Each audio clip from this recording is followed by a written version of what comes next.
الله الرحمن الرحیم. السلام علیکم ورحمت الله وبرکاتہ. ملګرو شاه حسین ما یو ځل بیا ستاسو په درانه خدمت کې حاضر یم. ملګرو د احمد شاه ابدالي د تاریخ 15مه برخه وړاندې کوم. ملګرو که تاسو چېرته زما په یوټیوب چینل باندې نوي یئ نو زما د یوټیوب چینل سبسکرایب کړئ. ملګرو د پنجاب د فتح نه بعد احمد شاه ابدالي کشمیر هم فتح کړو. په کال 1956 کې احمد شاه ابدالي یو ځل بیا په هندوستان حمله وکړه، خو دا ځل په لاهور نه بلکې ډیلي د قبضې په نیت تللی و. ملګرو په دغه زمانه کې په ډیلي د مغل حکمران شهنشاه عالمګیر ثاني حکومت و. ملګرو دغه رنګ شهنشاه د صلح وړاندیز وکړو چې احمد شاه ابدالي په صلح کې 2 کروڑه روپۍ او د شهنشاه لور په رشته کې وغوښتله.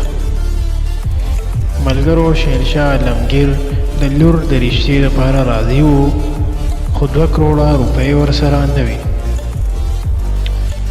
په دغه وجه ابدالي ډیلي هم قبضه کړو. شهنشاه عالمګیر شاهي محل خالی کړو او دننه ښار ته منتقل شو. په دغه ورځ د ډیلي په جوماتونو کې د احمد شاه ابدالي د نوم ذکر د یو حکمران په طور باندې واخیستی شو. احمد شاه ابدالي اوس هم د شهنشاه عالمګیر نه 2 کروڑه روپۍ غوښتلې، خو د مغل سلطنت یو وزیر د ابدالي سره ملاقات وکړو او ویل چې 2 کروڑه روپۍ ورسره په ټول سلطنت کې نشته. ملګرو ابدالي دغه وزیر ته وویل چې تا سره ټولې څومره پیسې دي؟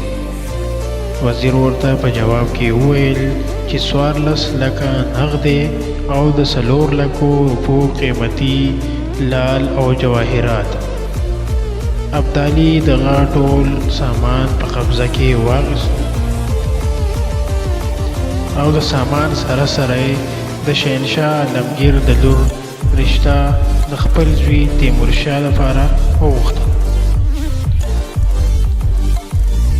ملګرو په 14 فروری 1959 عیسوي کې د احمد شاه زوی تیمورشاه د شهنشاه لور زهره بیگم په نکاح کړه او واده یې وشو.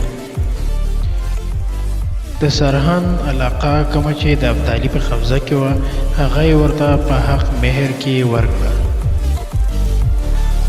په ډیلي کې د څه وخت تېرولو نه وروستو احمد شاه د مترا د ښار طرف ته رخ وکړو چې اول یې په بلبګړ او بیا یې په مترا کې د هندوانو قتل عام شروع کړو.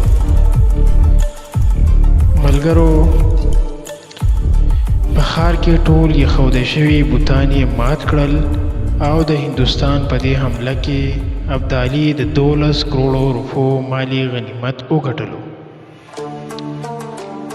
دغه سامان دومره ډیر و چې په 28,000 هتیانو، اوښانو او غویانو راوړی شو او دې نه علاوه د افغانستان 80,000 افغاني فوجیانو خپله برخه پیدل راوړه.